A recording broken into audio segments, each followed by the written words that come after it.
Welcome back, welcome back. So glad to see you as always. Come in, make yourself at home. So, allow me to update you on the latest happenings. I checked on Lilith several times, and she's right where I left her. I can even hear her when I get close, still asking for anyone, to come play with her. The others are still contained as well, yet despite this, she was able to call. Speak of the devil. Hello?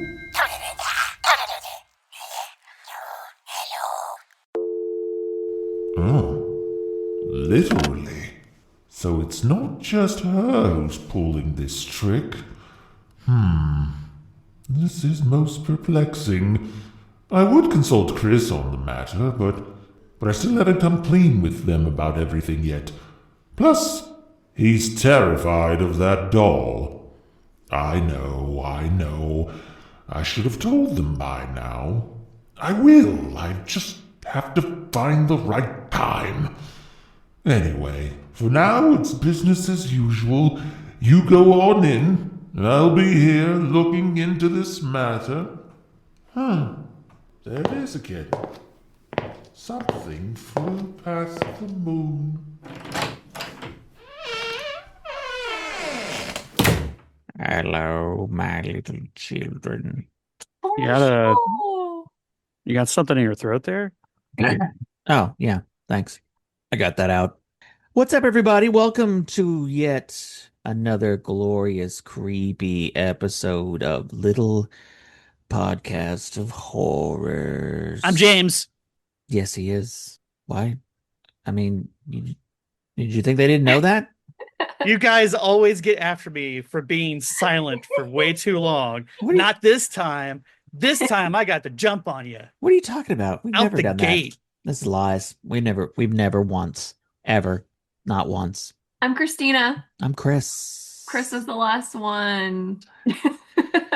Save the best for last. That's what you do. Well, how's everybody doing today? Are we doing good? Mm-hmm. I think it's nice. Outside is actually What would happen if I overcast said I'm doing horrible? Well, Just in front of our audience and everybody. It's like, well, I'm having a horrible day. I stubbed my toe. I'm facing clinical depression. My car exploded and my dog died. How are you guys? well, we would unpack that and we would take this as an opportunity to show everybody that even on Little Podcast of Horrors, what's going on with you matters. So yeah, that's That's what true. would happen. I know, listeners. You think we're all perfect in our tiny They little do. worlds over here, but I'm just kind of I want to go back to your car exploded. It's like, Chris, I don't have a dog. Oh yeah, you also don't have a dog. Well, yeah, because it's dead now. Dang. Everybody's great. We're fine. We're fine. We're all fine here. How are you? Everything's on How are fire. you? We're fine. Yes, you got it. What, Christina? Sorry, James and I were being nerds there for a second. Nothing. What did you say?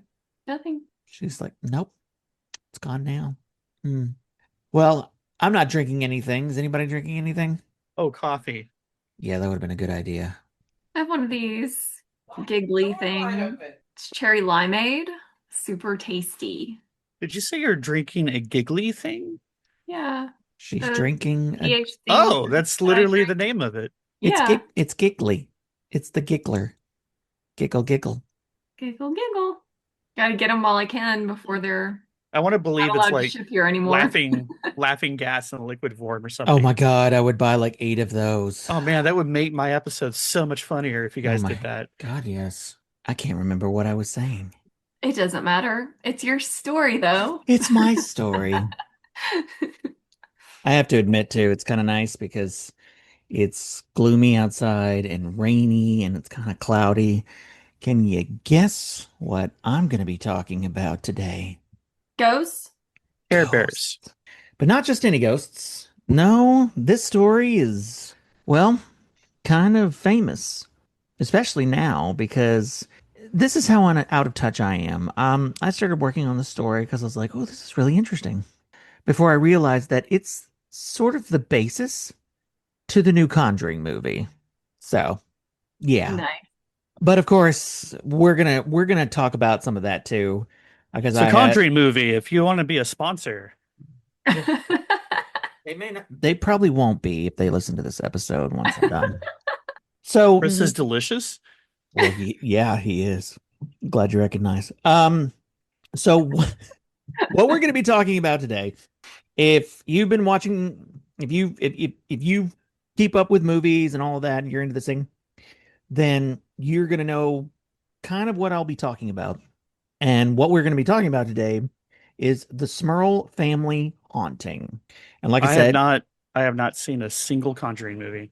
I've seen them all now.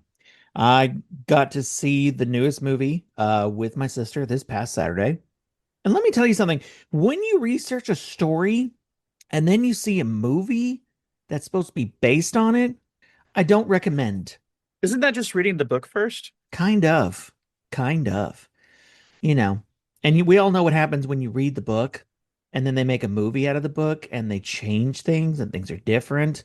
Same thing here. But anyway, let us begin, shall we? It's a chilly winter day in northwestern Pennsylvania. Janet, a wife, mother of 4, and a homemaker, is down in the basement working on the laundry. The house is silent, save for the TV, which is located upstairs. A good way to drown out the silence of what should be an empty house. She had just finished loading the laundry into the washing machine when she heard something she did not expect. That was her name, but that can't be. Her husband's at work, and her children are at school. Logic tries to shield her from the cold, growing feeling in the pit of her stomach. Perhaps it's her mother-in-law who lives next door. The families reside in a duplex with her husband's mother and father living on one side while she and her family live on the other. That must be it. But wait. The front door is locked. How would she get in? Maybe she just imagined it. The dryer was going. The TV is on upstairs. Perhaps she only thought that she... The voice called out as if it knew she was on the verge of explaining it away. It couldn't have. The voice was unmistakable now. It was a woman's voice, and it wasn't the TV upstairs. This voice was down in the basement with her. Whoever, whatever this is, it's in the basement, right near her. Janet, it says again, this time from right behind her. Janet turned in reaction to find no one there. No one she could see with her own eyes, at least. Yet from thin air, it came once more. No one was there. Janet stood staring straight from where her name was being called. She could see the whole room, considering the window, and that it was in the middle of the day. She could see the brick wall that was part of the foundation to the house. She could see her husband's toolbox sitting on the small old storage shelves, the deep freeze fridge, and various knickknacks and junk that tends to accumulate in basements and attics. But no person. Not living anyway, standing there as they should be. Still, something was there, and it was calling her name. Janet, it said again. What do you want? Janet finally asked in reply to the disembodied voice. The only reply? Janet. Whatever it was, it didn't seem interested in explaining itself. What do you want? Janet screamed out. This time, she hears it not say her name. No, this time, What she hears fills her with more dread, if that were even possible.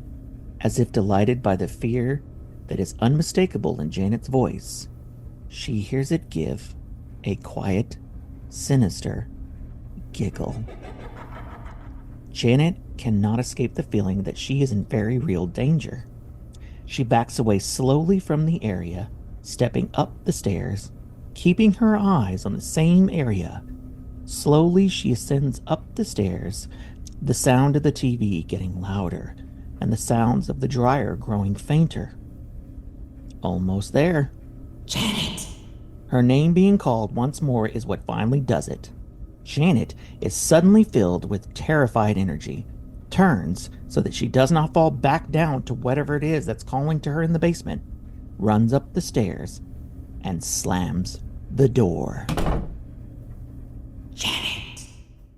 This is the story of the Smurl family haunting. Now, before we continue, hold on. Before we continue, a warning. There will be disturbing topics discussed during this case, which include possible sexual assault and violence. Listener discretion is advised. You were going to say, James? Oh, you totally ruined my would-be comedic timing with your listener discretion. Dang it. So I was going to say, I was thinking the other day, how come ghosts always sound so ghostly? And what I mean is, like, it's always like Janet, and some creepy, long drawn out or distant voice. Like, if you could talk like that, why doesn't any ghost ever come along? It's like, hey, yo, so I'm a ghost. Hey, It's Canadian? Is that what it is? just saying. I don't know, If man. I was a ghost, that's what I would do. It's like, hey, I'm a ghost. Just so we have that on the table right up front. Well, you know what? Not to be morbid, but you will be a ghost someday. So you can then find out, Maybe it's just something they do to have fun. I really don't know. But, It's like all ghosts. Well, you never hear of a ghost who just shows up casually and says, hey, so, just FYI, I'm a ghost. I'm here. Oh, no, So- I've actually heard stories. Stories where they're just, like, hi, how are you? Hello. So, I don't know. I would just love a ghost to show up and just be like, hey there, I'm Jethro. What you guys doing in my house? Let's cover one of those stories. I want to know about one of those ghosts that's just chill and hangs out. Yeah. Hey, man. How's it going? I'm Chad. I'm Chad. Oh, that'd be crazy. Anyway, so to begin the story, Jack and Janet Smurl moved into their duplex located in West Pittston, Pennsylvania. That's a mouthful. In October of 1973. Having been displaced from their previous home thanks to Hurricane Agnes. Now, the family consisted of Jack and Janet, and at the time of them moving in, their two daughters, Dawn and Heather. They would later actually have twin girls, Karen and Sharon, born 4 years after they moved in. They would eventually adopt a German Shepherd even. Who they named the Baron? Actually, they named it Simon. Oh, man. Baron would have just completed the I know, the right? trio. Karen, Sharon, and Baron. Yeah. And then, as I was saying, it's a duplex. Jack's parents, Jack Sr. and Mary, actually moved into the other duplex later that December. So, just to give you a little background on the Smurls, Jack was a production manager for Topps Chewing Gum. And as previously stated, Janet was a housewife homemaker. The home itself was a 3-story duplex built at the end of the 19th century, and it was the first home built on that street, according to Jack Smurl in an interview. You want to run that surname by me again, sir? Smurl. S-M-U-R-L. Smurl. Oh, yeah. Smurl, yeah. The duplex was in need of repairs, but the couple saw the potential and decided it was a good fit for what they'd been looking for. So after moving in, the family went to work painting and repairing the home where it was needed. This is when the first of the unexplained events began. Like often in these cases, it was small stuff. First, tools would go missing for no apparent reason, and they would later turn up in rooms they shouldn't have been, like a hammer in the attic, a screwdriver in the basement. Smurled up. Smurled up. but nothing overly huge, and you could easily explain that away. But then came the stain.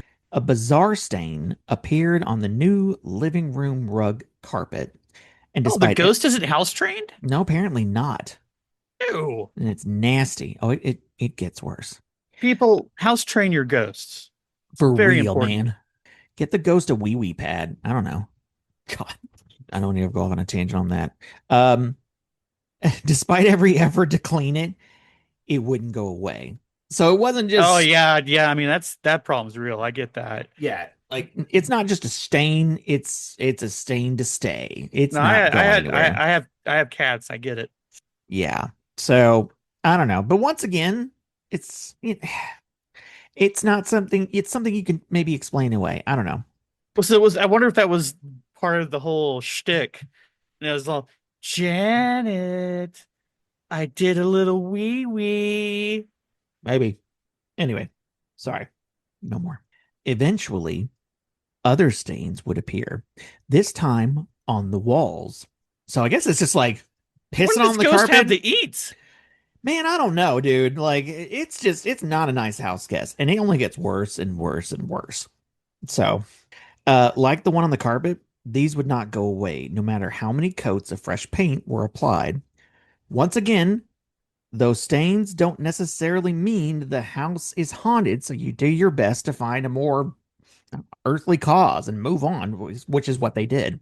Of course, when there's a haunting, it seems whatever it was will typically respond by continuing to escalate, and escalate is what it did. On the evening of June 5th, 1974, their living room TV set, for no apparent reason, burst into flames. What the swirl, man? I know. Now, here's what's interesting. Some reports said the TV was actually unplugged. Others said it wasn't. So take that as you will. The following week, the bathroom pipes began leaking despite the fact that they had just been resoldered on June 3rd. So, like, it's not even a week, but they're leaking and they shouldn't be leaking. Still, you can excuse that. I mean, pipes leak. It happens. But whatever this was, it wasn't pleasant. And furthermore, it was only getting started. Their young daughter, Dawn, started waking up at night, the child reportedly in tears, and stating that there were shadow figures floating around in her bedroom. She would later describe them as human-like but translucent. Of course, when investigating, neither Jack nor Janet ever found anything. Then came the foul odors. Whatever Not this, the smells. yeah, now Well, I smells. mean, if you're just painting over all the stains, that seems to be kind of inevitable. I mean, I guess. I don't know. Whatever's going on with this thing, it's got like some digestion issues. It's like Slimer, you know? It was described like rotting meat, and it would cease as quickly as it started. So at least there's that. With no trace or explanation of what caused it. So more appliances would catch on fire, some which weren't even plugged in. What started off as a new start and a good fortune had now given way to constant barrage of mishaps, bad fortune, and terrifying encounters. Jack's mother, Mary, suffered a heart attack just 2 months after Janet gave birth to the twins. Luckily, Mary survived, but was, of course, hospitalized for a time. Cold spots began popping up throughout the house, some getting as cold as 45 degrees, according to the Smurls. More black masses, shadow people were seen in both homes. Mary reported seeing what looked like a small black animal of some sort in the home. Mary and Janet both began what they thought was the other calling out to them, only to discover that neither one had done so. Mary at one point heard what she thought was Jack and Janet having a heated argument, both using language that she had never heard them use, except this happened at 10 p.m., and both were asleep at the time. Mary was upset at first, thinking it had indeed been them, but when she confronted Janet, she confirmed that it couldn't have been, and furthermore, they never used that kind of language when they were with each other. Yeah, I mean, she kept yelling, "Your mother." Wait, crap. What was the name? Well, that's gone. It fell apart. It fell out of my head. You mother Smurly Smurl. You son of a Smurl. Oh my God. You mother slur. It occurs to me that for any younger people in our audience, they're gonna think I'm having a stroke and have lost my mind. And this joke is gonna be lost on them for the entire episode. And they I would be kind of right. feel like that just happened. Maybe it's what happened. You never know. A local neighbor one night reported to hear moans and screams coming from the house, except the Smurls were out of town. One evening, So I'm oh, I'm starting to lean toward like this is just a ghost hotspot, and they're having a rave, maybe. and it's just you're hearing moaning all right. They're having the time of their afterlives in that house. Apparently, I mean, have you seen the stains the next morning? Ew. And sometimes fights happen. When you party hard, sometimes a fight happens. Maybe. Exactly. People get spurled up and Ghost orgies. Ready to smurl. They're just smurling it all over the place. I really hope somehow they do not end up hearing this episode. I'm so sorry. I'm not. He's not. One evening, Dawn and Heather actually witnessed a shadowy figure described as smoky and human-shaped floating around the living room. And now I'm just now that you've created that scenario, I'm like, it's like that one Of guy course he was. who was super high and drunk and everybody left, but he fell asleep. So he's just wandering around like, where'd everybody go? He's looking for his pants. Hey, did anybody see my pants? Hey, little girl, look at me. Oh, wait, I'm dead. Yeah. Damn it. I was like gonna go into this just very serious, and now all I'm seeing is ghost rave. You're welcome. Yeah, thanks a lot. Like the next one, their dog, Simon, the German Shepherd, was reportedly thrown against a wall.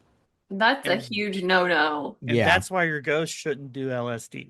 Yeah, That's cats. PCP right there. Yeah, Oh, that's thank you. Thank Yeah. you. Thank you for the correction. I don't know my drugs that well. apparently not. As you couldn't tell, if you couldn't tell, things were getting worse and worse, apparently. Then, on April the 29th, 1985, Janet and her daughters were in the kitchen. Janet, while pinning a confirmation pin on her daughter, the overhead light came crashing down. Shannon was injured on the forehead. 2 chains and 2 eye hooks, according to Janet, had come loose and come out. Jack Sr. investigated and determined there was no way that could have just happened. So, take that as you will. So stupid question. What's a confirmation pin? Oh, so, I just want to believe it's like she's putting this pin on her as like this is just to confirm that you're my daughter. like, And then so everything went to hell. no, they were confirmation Catholic. They were Catholics. Oh, right. Okay, got it. I like my version better. Yes. So you get like it's part of you can do like the confirmation sponsor pin because whenever you're being confirmed, you always have a sponsor in the church. So it kind of goes into that. But they were Catholics, practicing Catholics, and so yeah, that's what it was all about.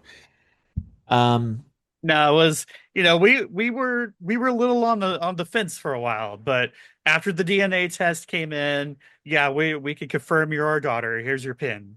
Yeah, there you go. So the Catholic Church, you need like somebody to vouch for you to get in. No, so it's kind of like You got to know somebody.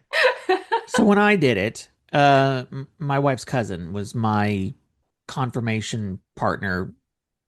It's sort of like your representative who's to kind of be there to help guide you through the whole process and answer the questions that you have. Okay. There's a whole thing to it. So They're your yeah, shepherd.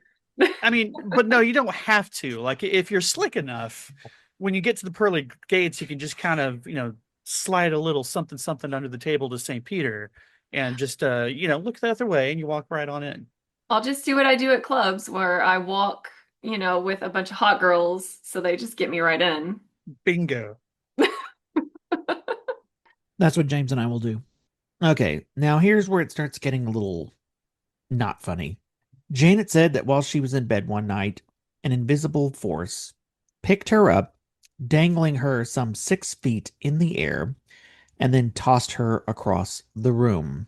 She also had encounters where it assaulted her sexually, she says. What? Yeah. Well, shit. Yeah. This ghost is off the hook, dude. Like, what is happening? He is, I think off the hook is not the right word. Insane. What's the off his rocker? That's Yeah. the Yeah. Let's see here. On February 10th, 1985, scratches appeared on Janet's arms, forming 3 parallel lines, kind of resembling claw marks. On March 20th, Dawn, who was 19 at the time, was pushed down the stairs and she sprained her ankle. But Jeez. yeah, but the most disturbing incident that of all was that on August the 15th, 1985, Jack claimed that while he was watching a Phillies game, this, as he described it, succubus, female demon with rotting teeth, pinned him to the couch for 10 minutes and sexually assaulted him. You would think a succubus would have better dental hygiene. I guess. It's was obviously very traumatizing for him. Yeah. So, but yeah, and then Janet, of course, as I said, she claimed that this malevolent force was molesting her in the bed. It would be around 2 a.m., just leaving her shaken. So at this point, the Smurls are obviously terrified. Anybody would be. So they were at a church event, and hold on. So at this point, they're really exhausted, and they didn't really know what to do. And I found conflicting reports on how it happened. Let's see here.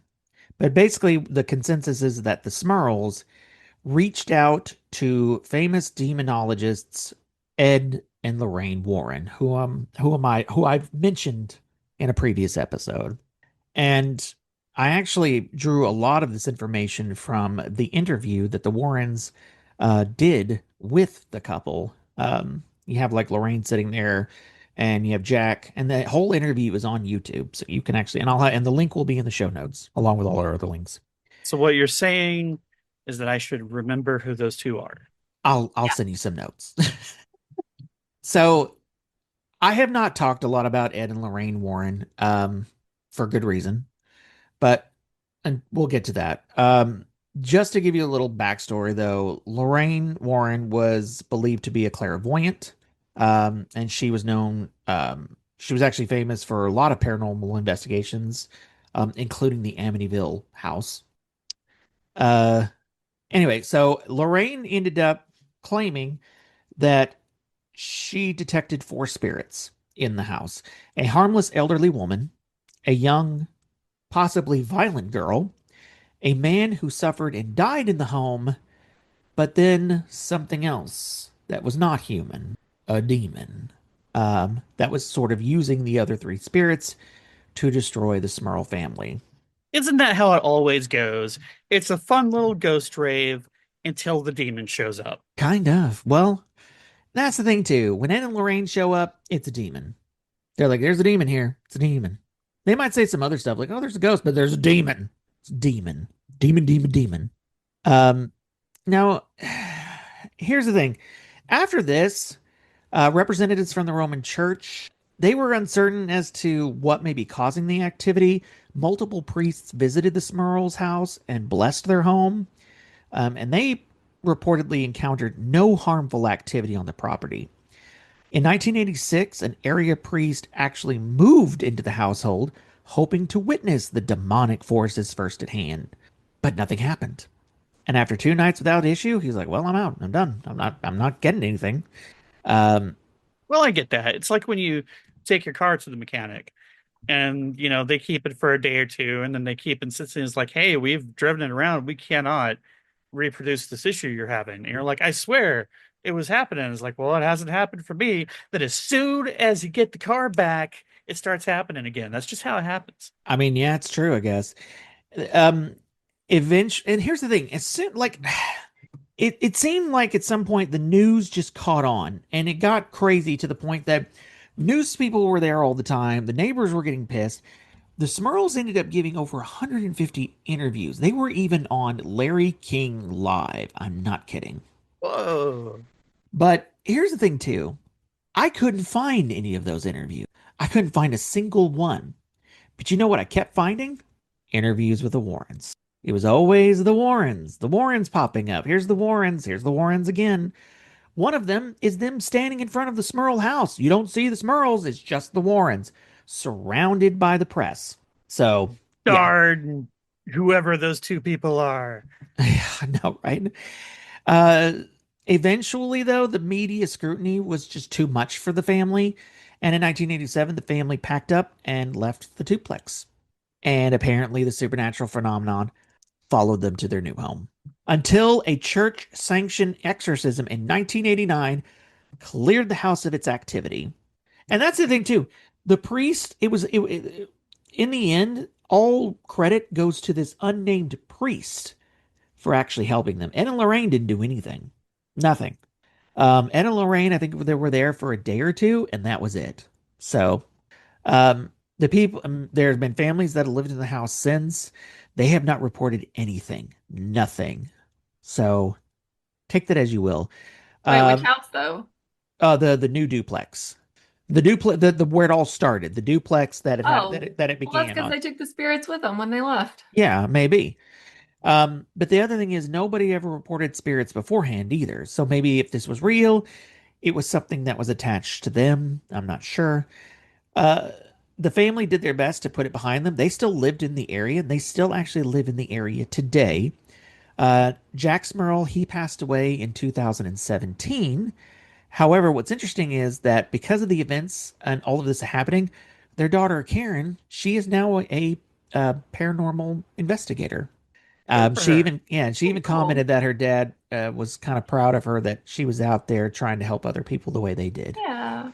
But she said that her dad, it took him a while to kind of get past everything that happened to them. Well, But they were eventually crazy he did. traumatized. Yeah, I would be. Mm-hmm. So, but I know that Janet Smurl and the others, they all still live in the area. They have not reported any further activity in their lives up to since then. So, whatever this unnamed priest did, it worked. So, Good job, priest. yeah. Now, the thing is, though, the other part is Ed and Lorraine Warren.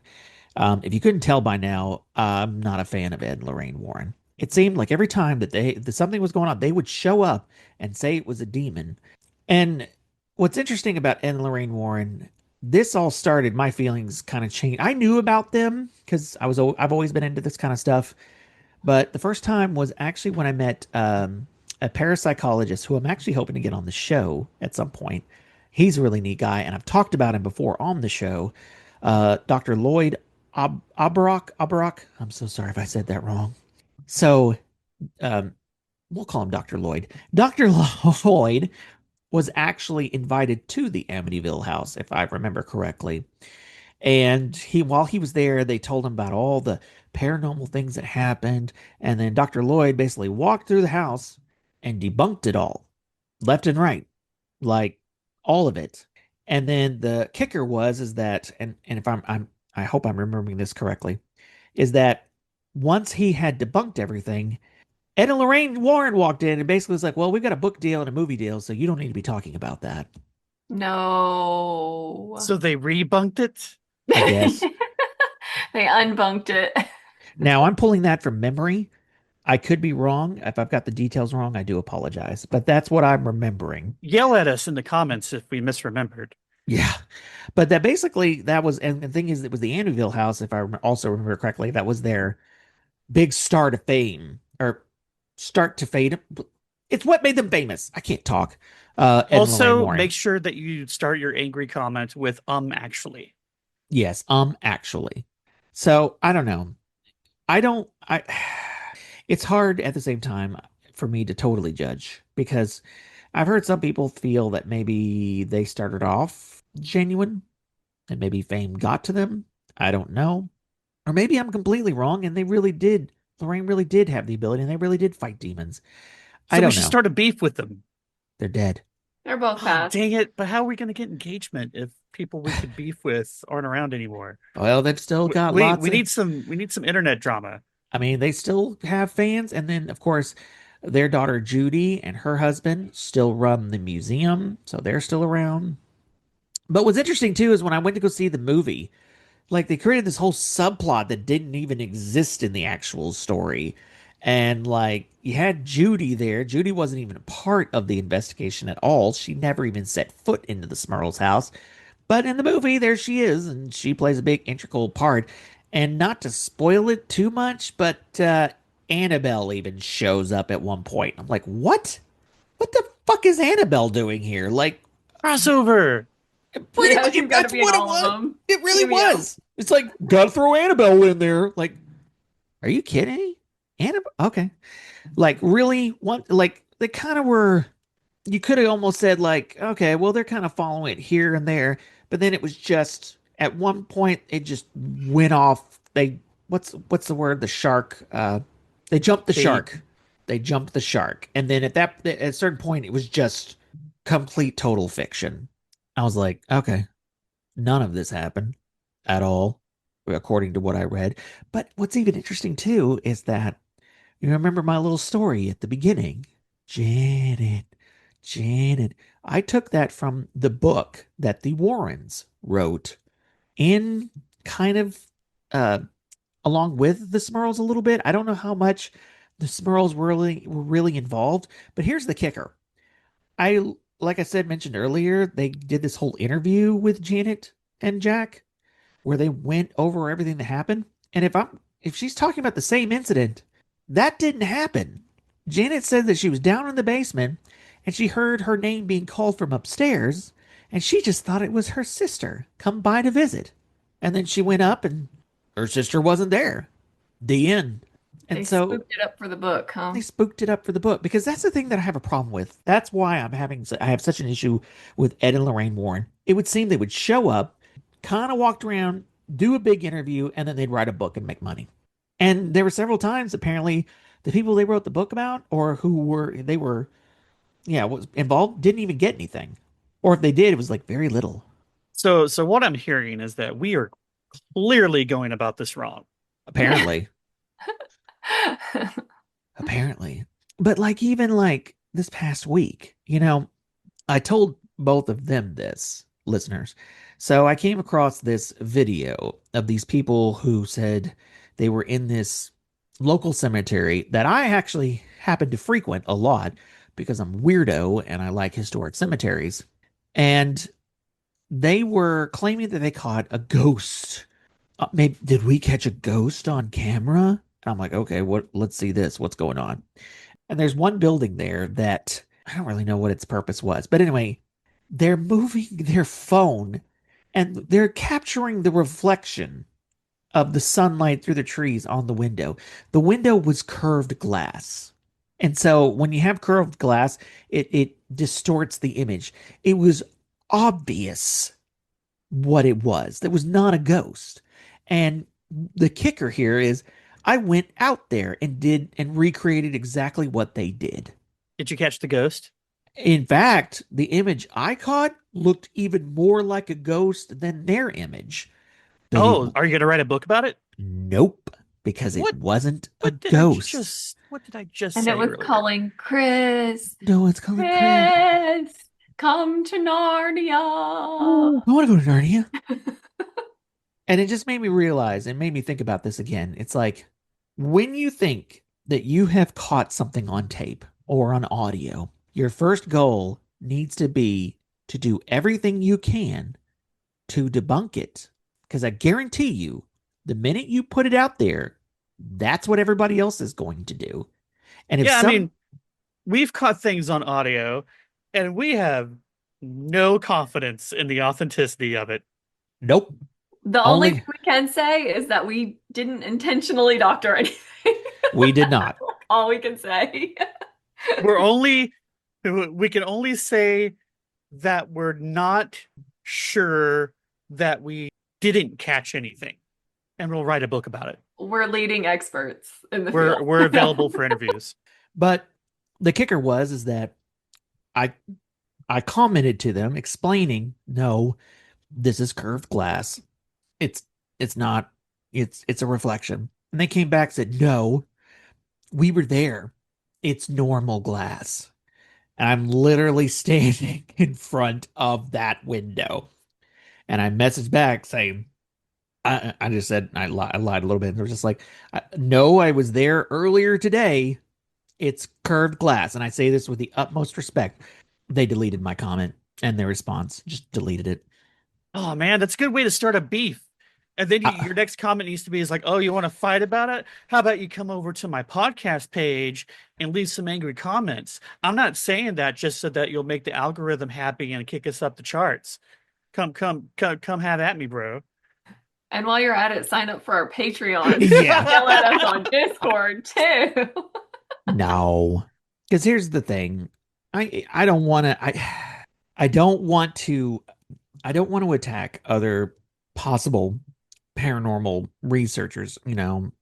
I want to encourage the exploration of it. But what I also want people to do is to take it somewhat seriously. I mean, we joke, we laugh, we're goofy on here. But Excuse me? you're a little goofy in this case. But I'm just saying, like, we try to approach it with some form of respect because, you know, we do believe in this. I mean, James is more skeptical, but he believes to a degree. So he's looking at me like, what you got? Don't talk for me. I didn't say nothing. He didn't say nothing. I believe. I'm a believer. I believe in ghosts. I believe in the paranormal. That's why I do this. So Me too. I don't disbelieve. You I'm believe just- enough to be scared of ghosts. yeah, Hell man. yeah. Yeah. That's why he I stayed. believe in playing probability to my favor. Yeah. If he didn't believe, he wouldn't stayed up all night in the lobby of the Crescent with the cat. So Tell ya, I believe in that cat. I kind of wish I had stayed up with you and hung out with that cat. I got a little jealous. That cat was cute. But yeah. But that's it. I mean, the question is though, if we go back to the Smurls, was it really a ghost? Was it really a demon? Was it a tulpa? Did they kind of create it through their own belief that it was real? Was it really a succubus in bad need of a dentist? I'm inclined. See, I'm mean, inclined. You know that I have to. Sorry, I'm just. I can't let this go, man. It's like this has got to be like the bottommost tier of succubi. I don't know. I don't know much about succubi, but the thing is whatever it was, it traumatized them, and they didn't really. I mean, like the first thing I would ask is why would they make it up? Like it kind of seemed to really make their lives hard, like to the point Yeah. that you know, like Jack took a while to have to get over it. You know, they didn't really get anything out of it. Um, yeah, there were books. There was a 1991 television movie, which is also on YouTube. You can watch. And of course, there's the Conjuring movie today. And I don't know if the Smurls got paid for this new movie that's out, that's like making millions and millions of dollars. I hope they are. I don't know. But I mean, I believe them. I don't know if it was, I don't know if I believe it was a ghost or anything, but I believe something happened to them. And I believe that it took its toll on them. So Yeah, definitely. yeah. The end. Bye. No, I'm just kidding. But I mean, that's the end of the story. I mean, and like I mentioned earlier, Ed and Lorraine, they've since passed away. Ed died in 2006, and Lorraine died in 2017, I think. Lorraine lived long enough to actually see the movies being made. She met the stars, like Vera, who plays cameos her. in them, doesn't she? Huh? Doesn't she cameo in at least one of them? Does does. she? Okay. Yeah, she's in the crowd. I think it's the first one when the mom goes to track Ed and Lorraine down at the college. Okay. I think it's that one. And I'll have they do like a pan of the crowd. I have to go back and look She's at in that. there. Watch that. I think it was the first one. I definitely think the first one was my favorite. I really enjoyed the first one. Second one was pretty good too. I definitely love the people who play Ed and Lorraine Warren in the movies. Oh yeah. Man, Well, they they're sell it. gorgeous, so Oh, yeah. But they have great chemistry too. So I regardless of how I may feel, I will fully admit that I do enjoy those films because they're So fun. we could seance them to start a beef. That would really crank up our engagement. that would Think be about it, so man. fun. I'm I'm not a in. fan of Ed and Lorraine Warren, so that would be fun. I Harass them a little on the other side. still don't really get who they are, but I'm ready to start a beef. Let's go. I hate to imagine what that is like for people who are con artists. I'm not saying for any fans out there, like, get mad. I'm not necessarily saying that Ed and Lorraine were grifters or con artists. I mean, Yes, he is. I mean, Go I kind of spread do. the word. I kind of do Pick think they fights are. with their fans. Jeez. Tell them to come to our podcast and leave angry comments. Not for any reason having to do with algorithms, just because we're ready to fight. Come on. I'm not ready to fight. But I hate I mean, it's interesting to think what happens to those type of people when they die and cross over and are dealing with real ghosts. They'd be like, "So you wanted to make us a joke, bitch? Come on." They'd be like, Uh-oh. Our bad. I'm sorry. We're sorry." So it'd be interesting to see what that interview would be like now. Like, how's it going? Now that you're over there. So be like, get us out. We don't like it here. They're mean to us. They bully us. Bully us. Like, ooh, does Lorraine sense us? Oh yeah, you do, because you're a ghost too, and you can see us. Unlike before. Fakey Fakerson. Wouldn't that be funny if they like other ghosts start just cutting in, be like, Why are you talking to Fakey Fakerson? We're here, you talk to us. Don't talk to them. Sounds like the best seance ever. it kind of would be, I guess. So I don't know. But then again, maybe they were legit. And if they were, I apologize. The only way to find out for sure is for our fans to go start a beef with their fans Oh my and sort it God. out between themselves, preferably on our podcast pages. Little Podcast of Horrors does not support bullying of any kind. It is frowned upon, and we condemn it, despite whatever Panetti over here says. Jesus. Anyway, Let's end this before I know, before he else like crazy gets us in happens. even worse trouble. But if you did like this episode, please like and subscribe and share. If And you comment. and comment. Also, feel free to join our Patreon. Also, if you are in the Little Rock area or Central Arkansas area, Little Podcast of Horrors will be partaking in the Arkansas Paranormal Expo at the MacArthur Museum in Little Rock, Arkansas on October the 25th and 26th. Come by and see us. Come meet your heroes in person. Yep. And just so you know, James will not be there if you're looking to start a fight with him. By It'll just be a heroes, knife I one. meant them. Just remember, I was the voice of reason. I'm like, I stated my Just opinion. remember, as sure as my name is Chris Tripp, Nope. you need to start a beef with the Nope. You sit on a throne of lies, sir.